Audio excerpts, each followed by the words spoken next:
Buy yourself a dream with that waitress. Coins jingled on the table, drawing giggles and whispers about how she deserved to sit behind the sink. A father carried his young daughter in, and as she went down with gentle hands to make the child, mocking voices rose deeper. Perfect. A poor daddy has a child in an apron. The laughter grew louder as a man in authority declared she would die wiping the table. But then the room changed. An elderly customer froze, staring straight at the sword on the coin, a Rivera heirloom that no outsider could possess. Her hands trembled as she whispered to her acting companion, "That's not jewelry. That's a Rivera crest. Only the heiress to the billion-dollar Rivera Holdings empire wears it." Emma Rivera stood there, her hands still resting on the little girl's shoulders, her face calm but her eyes sharp. The diner was small, cramped, the kind of place where the air smelled like burnt coffee and grease. The fluorescent lights buzzed overhead, casting a harsh glow on the checkered floor. Monica Hale, the mayor's daughter, leaned back in her booth, her manicured nails tapping the table, her smirk wide enough to cut. She wore a designer scarf, the kind that cost more than Emma's monthly rent, and her friends, 3 women dripping in jewelry, giggled like they were in on some private joke. Emma didn't flinch. She picked up the coins one by one, her fingers steady, and slipped them into her apron pocket. The elderly patron, a woman with silver hair and a face lined like old paper, kept staring her fork halfway to her mouth like she'd seen a ghost. The diner's door swung open again, and a man in a crisp blazer, his hair slicked back, strode in like he owned the place. He was a local real estate guy, always bragging about his latest deal. He glanced at Emma, then at Monica, and grinned. "Hey Monica, you tipping her for the ambiance?" he said, his voice dripping with sarcasm.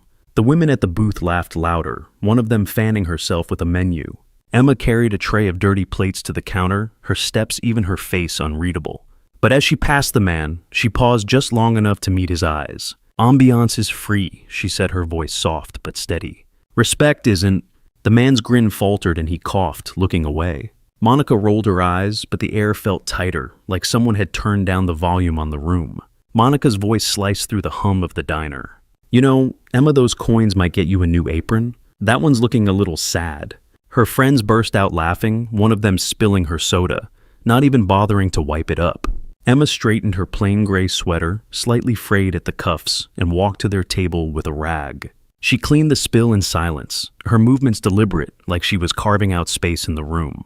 The regulars, a group of older men in flannel shirts, muttered to each other. "She's got no business acting like she's somebody," one said loud enough for everyone to hear.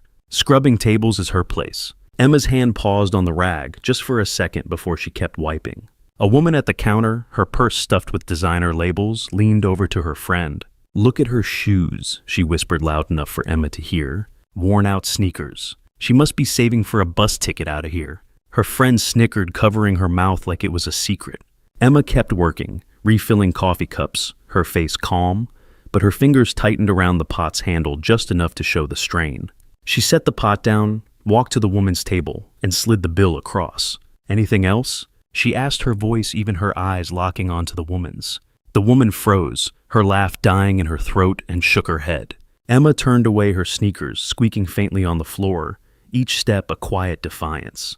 Halfway through the shift, a delivery truck pulled up, outside its horn blaring. Emma stepped out to sign for a crate of supplies, her apron dusted with flour. A passing businessman, his briefcase swinging, stopped and smirked. "Delivering your own groceries now, huh?" he called out loud enough for the regulars to hear. A few chuckled, their coffee cups clinking. Emma signed the clipboard and her pen moving swiftly and handed it back to the driver. "Groceries keep the world fed," she said, her voice steady, her eyes meeting the businessman's. "What do you do?" His smirk faded and he hurried off, his shoes clicking on the pavement. The driver, a grizzled man with a kind smile, tipped his hat to Emma before driving away. Daniel Brooks sat in the corner booth, his daughter Lily coloring on a napkin. He was in his work jacket, the kind with his name stitched on it, his hands rough from years at the factory. Lily, all of 5 years old, giggled as Emma drew a quick smiley face on her napkin. "Look, Daddy, she made it happy," Lily said, holding it up. Daniel smiled, but his eyes flicked to Monica, who was watching with a sneer. "Perfect match," Monica said loud enough for the whole diner. "A waitress babysitting for a broke dad. What a fairy tale." The laughter spread sharp and mean like glass breaking. Daniel's jaw tightened, his fork hovering over his plate. He looked at Emma, waiting for her to snap back, but she didn't. She just tucked a strand of dark hair behind her ear and handed Lily another crayon.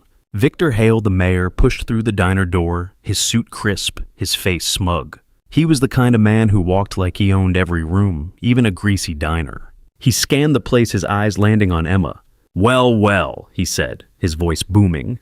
"Still here wiping tables? You'll die doing that, girl. Some people are just born for it." The room went quiet, the kind of quiet that feels like a held breath. Emma met his gaze, her face still almost serene. "Some people are born for more than you think," she said, her voice low, steady. The words hung there sharp enough to make Victor blink. He laughed it off, but it was forced, and he turned away too quickly. The elderly woman, still clutching her fork, leaned forward. Her eyes were locked on the pendant around Emma's neck.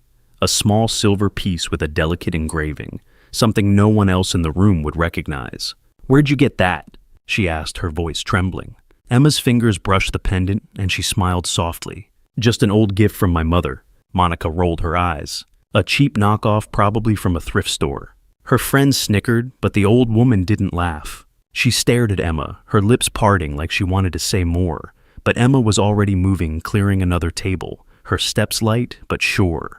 Later that day, as the lunch rush slowed, a delivery guy dropped off a stack of boxes by the diner's counter.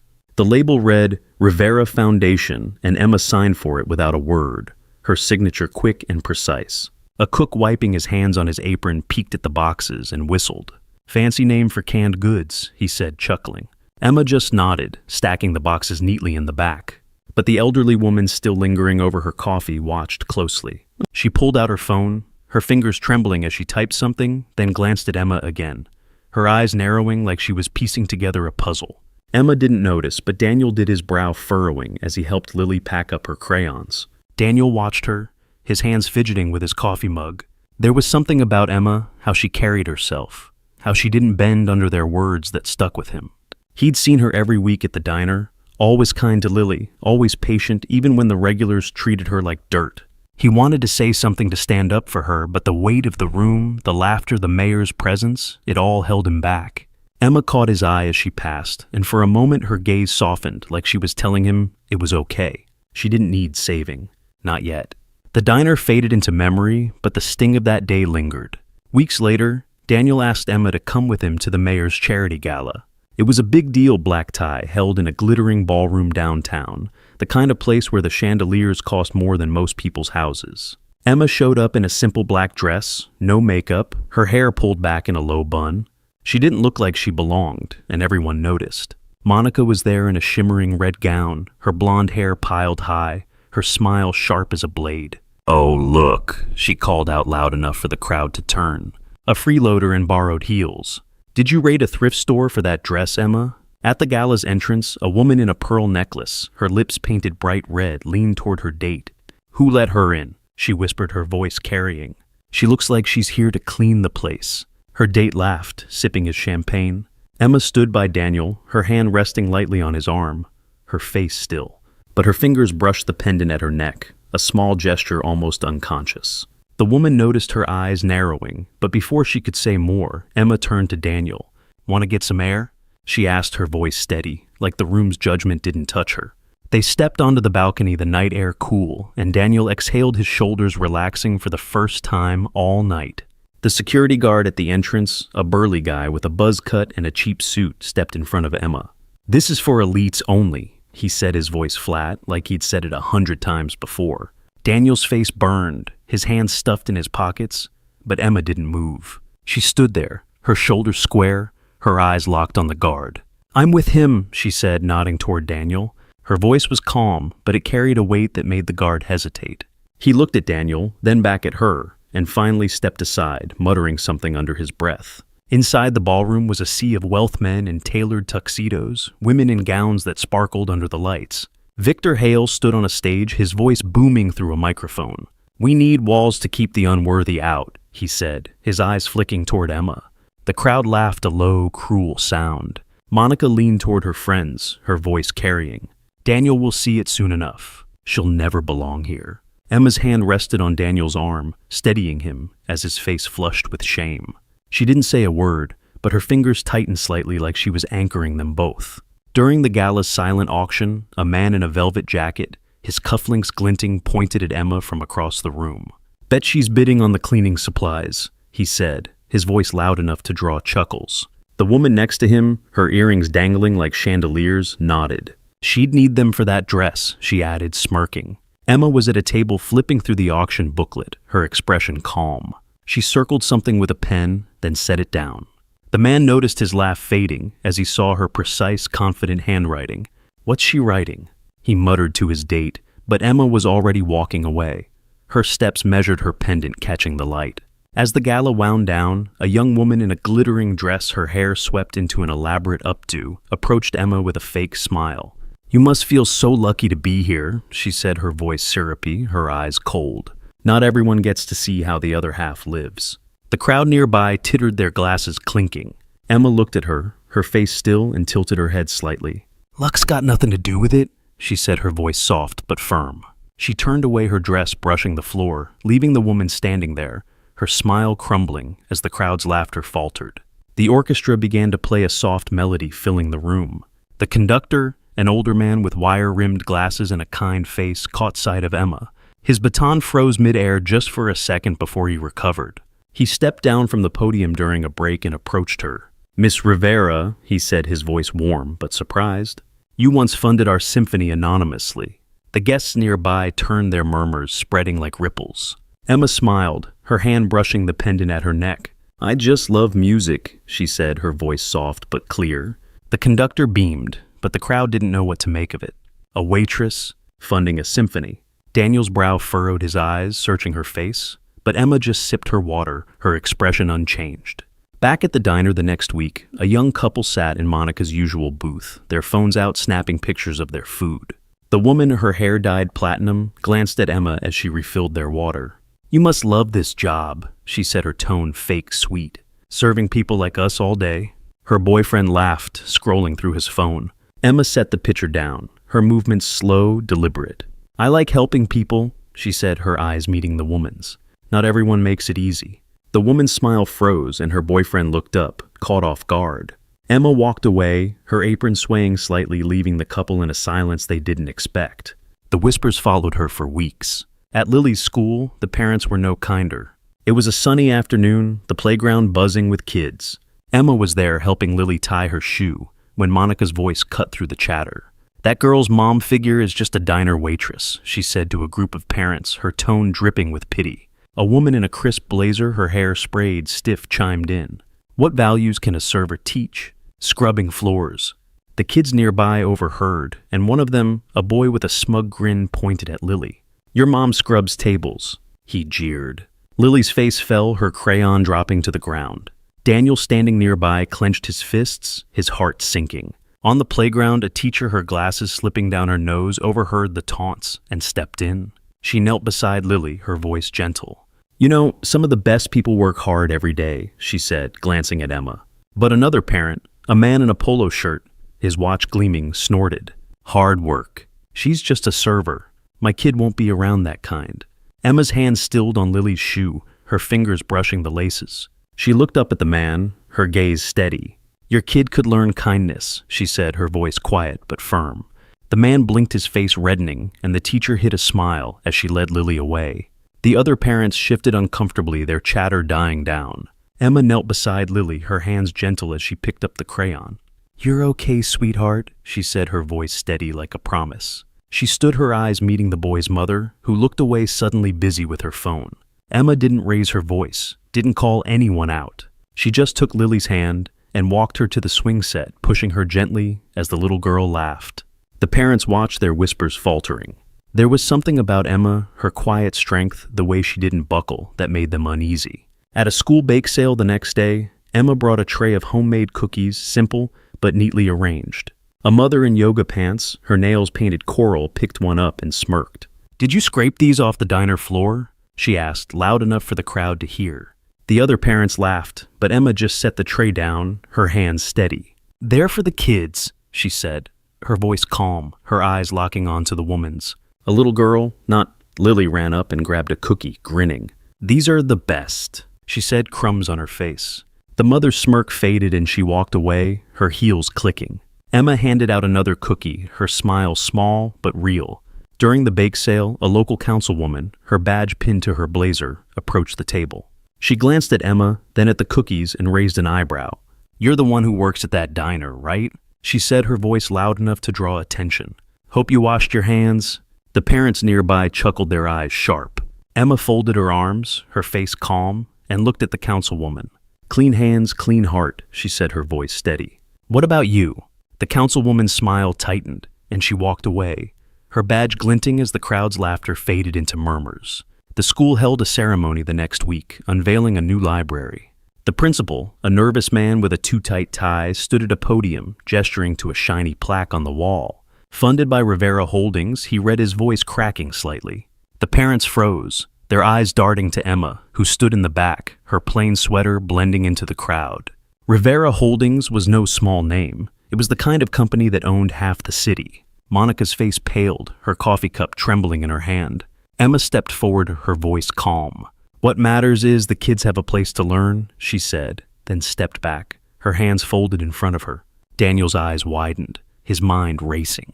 A waitress, with ties to Rivera Holdings. After the ceremony, a local reporter, her notebook scribbled with notes, approached Emma. "Miss Rivera, any comment on the donation?" she asked, her pen poised. The parents nearby leaned in, their eyes sharp with curiosity. Emma's hand brushed her pendant, her face calm. "I just want the kids to have what they need," she said, her voice soft but clear. The reporter hesitated, like she sensed there was more to the story, but Emma was already walking away, helping Lily carry a stack of books. The reporter scribbled something, her eyes following Emma, and Daniel noticed his suspicions growing heavier. The tension kept building like a storm gathering. Daniel got an invitation to a dinner at the Hale Mansion, a sprawling estate with marble floors and gold-trimmed everything. He brought Emma, who wore a simple navy dress, her pendant glinting faintly under the chandelier light. Monica was there in a silk gown, her eyes narrowing as Emma walked in. She grabbed a wine glass, raised it high, and then let it slip from her fingers, shattering on the floor. "Oops," she said, her voice loud. "Trash doesn't belong at this table." The guests, rich, polished, their faces smug, laughed, their eyes cutting to Emma. At the dinner, a woman in a sequin dress, her perfume overwhelming, leaned toward her husband. "She's probably here to bust the tables," she whispered, her voice carrying across the room. The guests chuckled, their forks clinking. Emma sat quietly, her napkin folded neatly in her lap, but her eyes flicked to the woman just for a moment. She picked up her water glass, took a slow sip, and set it down with a faint clink. "I'm here for dinner," she said, her voice steady, her gaze unwavering. The woman's laugh caught in her throat, and the table fell silent, the air heavy with unspoken tension.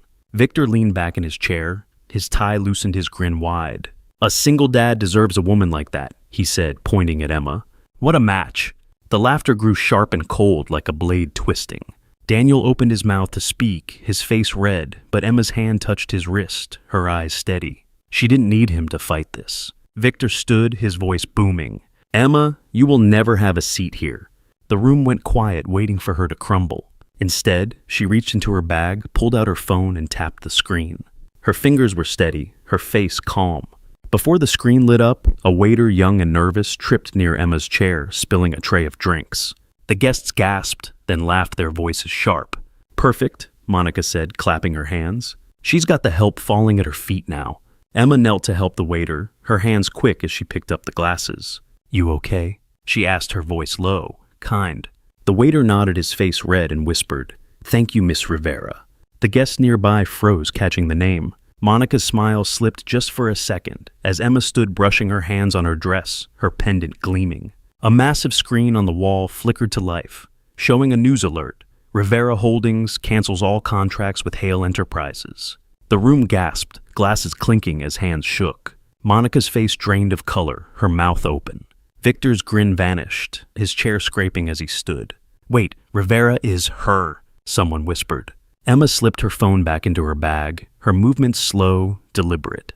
"I don't need a seat at this table," she said, her voice clear, unshaken. "I can buy the whole table." Daniel stared at her, his heart pounding, pride and shock mixing in his chest. The next morning, a local businessman, his tie too bright for the early hour, cornered Victor at a coffee shop. "You didn't know?" he asked, his voice low but urgent. "Rivera Holdings runs everything real estate, tech, you name it." Victor's face tightened, his coffee untouched. Back at the mansion, Monica scrolled through her phone, her hands shaking as she saw the news alert trending. Emma's name was everywhere tied to the Rivera empire. She tossed her phone onto the couch, her voice sharp. "She's still nothing," she said, but her words sounded hollow even to her. Victor tried one last time, his voice desperate now, his face red as he shouted across the room. "No one will ever love you, Emma. They only want your money." Monica chimed in, her voice vicious. "Daniel's using you like every man would." The guests murmured, their eyes darting between Emma and Daniel. "She'll die rich and alone," one said loud enough for everyone to hear. Daniel's face fell, his hands trembling as he looked at Emma, terrified she might believe them. The room went silent, every eye on her, waiting for her to break. At that moment, a woman in a velvet gown, her diamonds sparkling, leaned forward. "Money can't buy class," she said, her voice loud, her smile cruel. Emma's fingers brushed her pendant, her face still. She stood her chair, scraping softly, and walked to the center of the room. "Class isn't bought," she said, her voice steady, her eyes sweeping the crowd. "It's lived."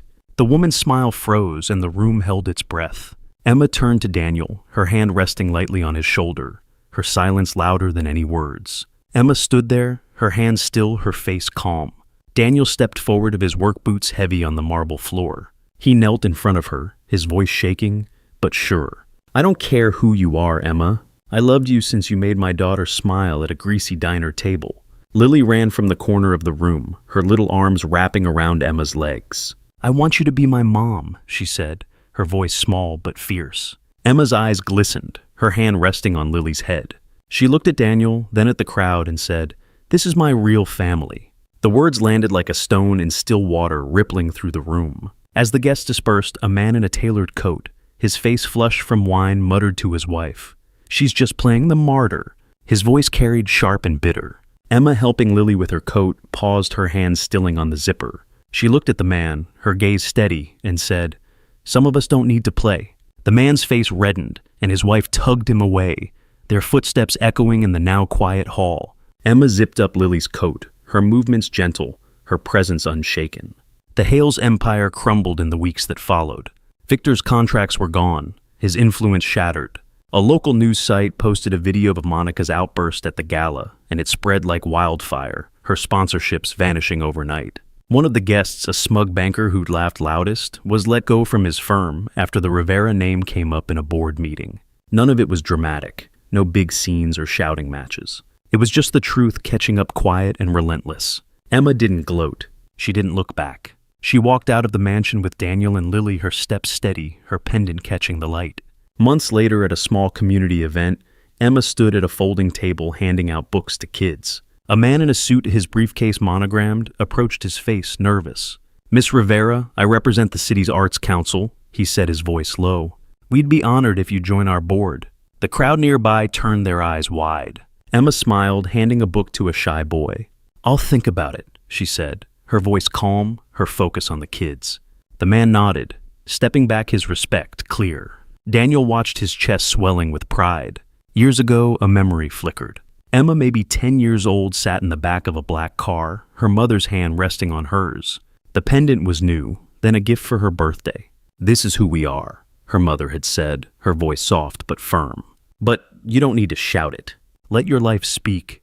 The car rolled past a diner, the same one Emma would work in years later, its neon sign flickering in the rain. She'd chosen that job, that life, not because she had to, but because she wanted to know what it felt like to be unseen, to be judged, to be real. Now, standing outside the mansion, Emma held Lily's hand, Daniel's arm around her shoulders. The night was cool, the stars sharp above them. She didn't need to prove anything anymore. The world had seen her not as a waitress, not as an heiress, but as Emma, the woman who'd stood tall, who'd loved fiercely, who'd walked through fire and come out whole. She glanced at Daniel, his face lit by the streetlights, and squeezed Lily's hand a little tighter. "You've been through it, haven't you? The whispers, the sneers, the moments when the world tried to make you small. You stood your ground just like she did. You weren't wrong. You weren't alone. Where are you watching from? Leave a comment below and hit follow to walk with me through heartbreak, betrayal, and finally healing.